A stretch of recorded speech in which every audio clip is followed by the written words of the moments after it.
नमस्कार मंडळी, अनु लाईफस्टाईल ह्या चॅनलमध्ये सगळ्यांचं मनापासून स्वागत आहे. तर इथे मला देवपूजा करायची होती. सकाळी उठल्याबरोबर आहे ना, पहिले हे काम झालं ना तर सगळे काम झाल्यासारखं वाटतंय आणि घरात एकदम प्रसन्न वाटते. आणि बरेचपैकी माझे कामं पडलेले होते, पण अगोदर आहे ना मी देवपूजा करून घेत असते.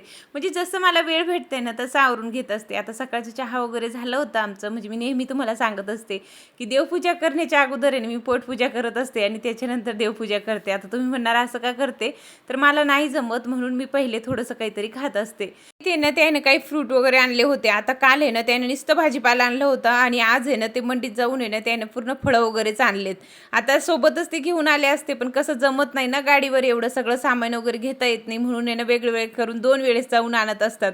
तर आज ना एवढे फळं ते घेऊन आले होते, ते मला व्यवस्थित भरून ठेवायचे होते. आणि मी ना त्याला नाही म्हणते एवढे फळं आणत जाऊ नका, मला काही जात नाही आणि त्यांना इतके आवडत नाही बरं का, ते फळं वगैरे कोणतेच खात नाही. आणि माझा राजवीर तर असा आहे की त्याला हे आंबे वगैरे तर अजिबात आवडत नाही. आणि आता पाऊस पडलाय ना तर मला पण भीतीच वाटते. कधीतरी मी खात असते, त्याला नाही म्हटल्यावर त्यांना घेऊन आलेत. आणि त्यांना ना अशी म्हणजे फळं वगैरे खायला अजिबात आवडत नाही, म्हणजे कोणतंच फळ ते याच्यातून खाणार नाही. आणि आपण जर जास्तच फोर्स केलं ना तर एखादं घास त्याच्यातून खाणार नाही, तर बाकीचं ते काहीच त्यांना आवडत नाही. ते फक्त चपाती भाजीच खातात आणि तेवढंच त्यांना आवडतं पण. तर मी तुम्हाला आहे ना म्हणजे सांगते की आताच्या याच्यामध्ये कसं आहे आणि पहिले कसं होतं. तर मी तुम्हाला माझी परिस्थिती सांगते, म्हणजे याच्यातून तुम्हाला पण भरपूर काही शिकायला भेटेल किंवा भरपूर काही अनुभव तुम्हाला पण आले असेल किंवा माझ्यासोबत असं होतं हे मी तुम्हाला सांगते. तर पहिले ना राजवीरच्या टायमाला मी जेव्हा प्रेग्नेंट होते ना तेव्हा म्हणजे अशी काही आमची परिस्थिती होती. तर आम्हाला हॉस्पिटलला जायला पैसे नसायचे. मग आईकडून आम्ही पैसे घ्यायचो. म्हणजे मला ना एकदम म्हणजे कसं तरी वाटायचं की आई आम्हाला हॉस्पिटलला जायचं आहे, आम्हाला पैसे दे म्हणून. तर अशी आमची परिस्थिती होती. जर हॉस्पिटलला जरी गेलो ना तर हीच मनात एक भीती राहायची की आपण आता हॉस्पिटलला तर आलोय, पण इथे किती खर्च लागतं, किती पैसे लागल, आपल्याला गोळ्या वगैरे घ्यायला पैसे राहील का, हे आमच्या मनात भीती राहायची. इतकी आमची परिस्थिती नाजूक होती आणि एवढं ना म्हणजे खूपच जास्त. तर खाण्याचा तर प्रश्नच नव्हता. म्हणजे फळं वगैरे किंवा दुसरं काही ड्रायफ्रूट वगैरे हे सगळ्या गोष्टी तर खूप लांब होत्या. पण त्याच्या इतरही ते ना म्हणजे हॉस्पिटलमध्ये जाणं किंवा त्याचा खर्च किंवा कसं होणार हेच आमच्या मनात राहायचं. आणि कधीच ना मला पण अशी म्हणजे एवढी इच्छा झाली नाही किंवा मी कधी हट्ट धरलं नाही की मला हीच वस्तू खायची किंवा हेच मला पाहिजे, मला तेच तुम्ही आणून द्या. किंवा दुसऱ्यांच्याकडं भरपूर राहायचं बरं का, त्या टायमाला पण भरपूर होतं सगळ्यांच्याकडे. आता 10 वर्ष अगोदरची ही गोष्ट आहे. तर मी कधी त्यांना म्हटले नाही की नाही त्यांच्याकडं कसं आहे, त्यांचं कसं म्हणजे प्रेग्नन्सीमध्ये सगळे काही भेटतंय, मला का भेटत नाही. हे गोष्टी तर मी कधी नोटीस केल्या पण नाही आणि कधी मी त्यांना बोलले पण नाही. मला असं वाटायचं की आज आपली परिस्थिती अशी आहेत ना, तर पुढे चालून आहे ना एक ना एक दिवस तर ते चेंज होणारच. आणि नाही पण झाली तरी आपण याच्यामध्ये पण हॅपी आहेत, याच्यामध्ये पण काही मला एवढं हे वाटायचं नाही. आणि हळूहळू करून आमची परिस्थिती आज अशी झाली आहे की म्हणजे मी जर तोंडातून शब्द काढलाय की मला हे खायचंय, तर ते भेटत नसेल म्हणजे आजूबाजूला तर ते कुठून पण आणतात. किंवा म्हणजे नाही पण मी सांगितलं त्याच्या अगोदर ते घेऊन येत असतात, म्हणजे कोणत्याही गोष्टीचं. आणि पहिले कसं होतं म्हणजे राजवीरच्या टायमाला माझे इतके हाल झाले होते ना, म्हणजे अक्षरशः आम्हाला ना म्हणजे हॉस्पिटलला जायला पैसे नसायचे. तुम्ही विचार करा की म्हणजे कसे आम्ही दिवस काढले असेल. आणि काय नाही, राजवीरचे पप्पा ना त्या टायमाला स्टडी करायचे, नाही तर बाकीचं त्यानं ना दुसरं काम करून पण सगळं म्हणजे चालवलं असतं. पण कसं त्या टायमाला आहे ना त्यांना असं वाटायचं की आता जर आपण म्हणजे अभ्यास केलं तर आपलं लवकर एखादं पेपर निघून जाणार, आणि जर नाही केलं आपण जर कामं वगैरे करत राहिलो तर आपलं कोणतंच पेपर निघणार नाही किंवा काहीच होऊ शकत नाही, असं त्यांना त्या टायमाला वाटायचं. म्हणून ते म्हणजे एक जागेवर बसून कोणतीच लॅब नाही, कोणतंच काही नाही, फक्त घरी एका झाडाखाली बसून त्यांना अभ्यास केलेला आहे. खरंच जर माणूस म्हणजे एक जिद्दी असलं किंवा त्याला अशी म्हणजे हे असलं की मी करू शकतो, मी करणार आणि माझ्याकडून होणार, असं जर आपण विचार करत राहिलो ना सगळे काही गोष्टी होतात. आणि त्याच्यातूनच राजवीरचे पप्पा होते की त्यांची जिद्द होती की मला गव्हर्नमेंटचा जॉब पाहिजे आणि मी करणारच, असं विचार करून आहे ना ते कंटिन्यू ना अभ्यास करायचे. आणि खरंच मनात जिद्द राहिली ना तर काही होऊ शकतं असं ना त्यांना बघून मला वाटायचं. आणि खरंच होतंय, त्यांना मनावर घेतलं तर त्यांचं काम पण झालेलं. हा ठीक आहे, त्यांच्यासोबत दुसरे पण होते पण त्यांचे नाही झाले, ते यांचे एकट्यांचंच झालेलं होतं. म्हणजे सोबत अभ्यास वगैरे ते करायचेत, पण बोलतात ना सगळ्यांचं आता थोडंफार आपल्या नशिबाचं पण असतं किंवा म्हणजे लकीली पण असतो, अशी गोष्ट पण असतात. हे गव्हर्नमेंटचं जॉब बोलले ना खूप स्ट्रगल करावं लागते. मला विचारा, मी भरपूर म्हणजे माझं भाऊ आहेत ना तो पण तोच करतोय किंवा यांना पण तेच केलंय. तर भरपूर लोकांना मी बघितलंय माझ्या समोर, तर ते कसे मेहनत करतात आणि काय होतं शेवटी. पण एखाद्याला जर चांगलं जॉब भेटूनच जाते त्याच्यामधून आम्ही होतो. आता राजवीर ज्या महिन्यात जन्माला आले त्या म्हणजे त्याच दिवशी म्हणा तुम्ही, तर त्याच दिवशी त्यांना कॉलसुद्धा आलेलं की म्हणजे तुमचं सिलेक्शन झालं आहे म्हणून. तर ते आनंद आहे ना आमचं ना मी व्यक्तसुद्धा करू शकत नाही.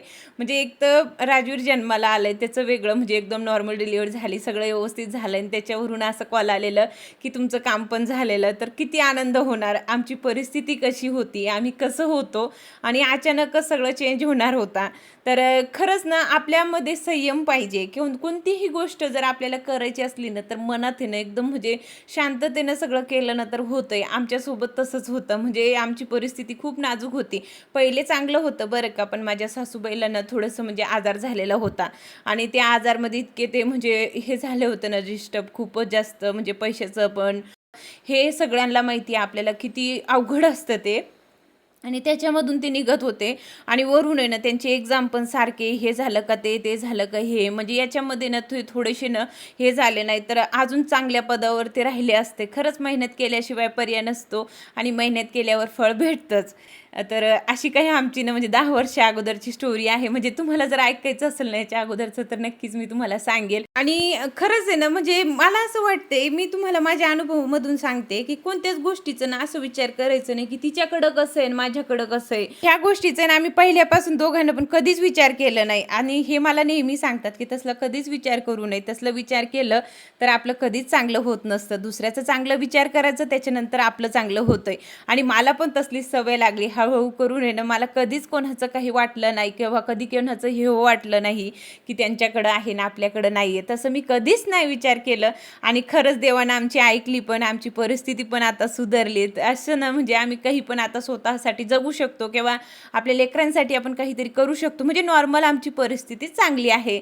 माझं एकच म्हणणं आहे, म्हणजे ह्या बोलण्यामध्ये माझं एवढंच सांगायचं होतं मला की कधीच म्हणजे असं विचार करायचं नाही की आपल्याकडं काही नाही आहे आणि दुसऱ्याकडं किती आहे. आता माझ्याकडं ना हा बोलण्याचं एक कारण होता, म्हणजे प्रत्यक्ष माझ्यासोबत 2 दिवसापासून तसं घडलेलं म्हणून मी तुम्हाला सांगते. आणि मला आठवले पण पहिले दिवस की आपण कधी तसलं विचार केलं नाही. पण असे विचार नको करायला पाहिजे जसे म्हणजे करतात.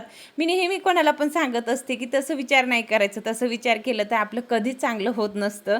आपण एवढंच विचार करायचं की नाही तिचं चांगलं आहेत ना तर त्याच्या पाठीमागं आपलं पण चांगलं होणार. जे मी हे काही बोलले ना त्याच्यामध्ये जर तुम्हाला काही चुकीचं वाटलं असेल तर नक्कीच मला सांगा, मी कुठे चुकले का.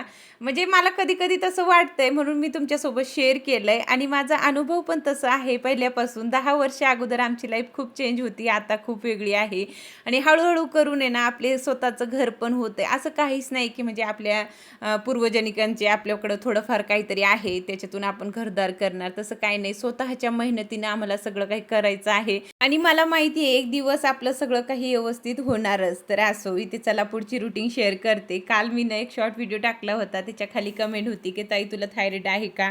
तर हो, मला ना डॉक्टरांना सांगितलं. ह्या वेळेस ब्लड टेस्ट केला होता त्या दिवशी मी तुम्हाला सांगत होते त्या दिवशी, तर थोडंसं नॉर्मल प्रमाणामध्ये दाखवलेलं आहे. तर डॉक्टरांचं म्हणणं आहे की हे गोळ्या वगैरे घे बरं होईल. आणि ती पिंक कलरची बॉटल होती ना त्याच्यावरून तुम्ही नोटीस केलंय तर बरोबर होतं. आणि मला पण माहिती नाही की ती मेडिसिन कशी असतात, मी अजून पण ओपन करून बघितली नाही, पण ते खावंच लागेल मला. 2 महिने कंटिन्यू त्यांना ते घ्यायला सांगितलंय. त्याच्यानंतर ते बोलले की हळूहळू कमी होऊन जाणार, पण आता सध्या बाळासाठी तुला ते गोळ्या घ्यावाच लागेल. आणि एवढ्या जास्त प्रमाणामध्ये नाही आहे, पण कसं जास्त वाढायला नको आहे म्हणून त्यांना ते मला गोळ्या दिल्या होत्या. तर सांगू तर आई होणं सोपं नाही आहे. हे सगळे आजार मला लागले पण नसते, पण जसं म्हणजे प्रेग्नन्सी स्टार्ट झाली त्या दिवशीपासून मला सारखं मेडिसिन आहेत आणि त्यांना आपल्याला होऊ शकतं तसं. एवढे पण चांगले नसतात. शेवटी ते ड्रग्स आहे किती पण म्हटलं तरी. हां ठीक आहे, आपल्या बाळासाठी ते चांगले असतात, पण स्वतःच्या शरीरासाठी ते मेडिसिन चांगली नसते. पण काय करतात, घ्यावं तर लागतंच. आणि त्याच कारणामुळे मला ते वाढलं, नाही तर एवढं मला वाढलं पण नसतं. मी खूप म्हणजे सगळे काही गोष्टीनं व्यवस्थित मॅनेज करत असते किंवा स्वतःला पण व्यवस्थित ठेवत होते. काय करणार, आपल्याला आई व्हायचंय तर मग एवढं तर त्याग करावाच लागतं आणि काही ना काही आजार आपल्याला लागतंच. तर हळूहळू करून आहे ना सगळं बरं होईल. मी सगळं देवावर सोडत असते. एक ना एक दिवस आपलं व्यवस्थित होतंच आणि माझं पण होऊन जाणार. छोटे मोठे आजार आहेत त्याच्यातून आपण निघूनच जाणार, असं विचार करून आहे ना मी जास्त टेन्शन घेत बसत नाही. जास्त टेन्शन घेतलं की माझी तब्येत खराब होते. आणि डॉक्टर बोलले की एकदम नॉर्मल आहे म्हणून मी पण सोडून दिलेलं. म्हटलं ठीक आहे, थोडेफार मेडिसिन वगैरे घेतले तर बरं होऊन जाणार. तर इथे ते भांडे वगैरे घासून घेतलं, किचन ओटा स्वच्छ केला, फळं वगैरे जे काही आणलेले होते ते व्यवस्थित भरून ठेवले. आता राहिलं होतं हॉलचं आवरायचं आणि हे सगळं आवरल्याशिवाय ना मला काही जेवणसुद्धा जात नाही किंवा बसूसुद्धा वाटत नाही. असं वाटतं की सगळं काही नीटनेटकं आवरून झालं पाहिजे, म्हणून हे कामाला मी लागले होते. आणि होम टूरचा जो मी व्हिडिओ टाकला होता सगळ्यांनी इतकी छान छान मला कमेंट केलेलं, मी सगळ्यांना रिप्लाय दिलेलं. अचानक जर माझ्याकडून एखादी राहिली असेल तर आता परत मी सगळ्यांचं धन्यवाद करते की मला असंच तुमचं सपोर्ट पाहिजे. तुमच्या सपोर्टशिवाय दुसरं काहीच होऊ शकत नाही. जेवढं झालं तेवढं मी शूट करत असते किंवा तुमच्यासोबत शेअर करते. आणि मला आता सध्या तरी जास्त जमत नाही आहे शॉर्ट व्हिडिओ, किंवा मी डेली टाकत असते पण लॉंगचं मला एवढं जमत नाही. पण हळूहळू करून हे सगळ्या गोष्टी शेअर करण्याचा प्रयत्न मी करत असते. आता सध्या मी जी व्हिडिओ स्टॉप पण केले असते, म्हणजे टाकले पण नसते, पण मला सगळ्या ताईंचं इतकं सपोर्ट भेटते किंवा एवढे छान छान कमेंट करतात किंवा एवढं मला चांगलं सांगतात ना, तर माझी इच्छाच होत नाही बंद करायची. खरं सांगू तर मेन कारण माझं हाच आहे, नाही तर सध्या मी बंद केले असते बरं का.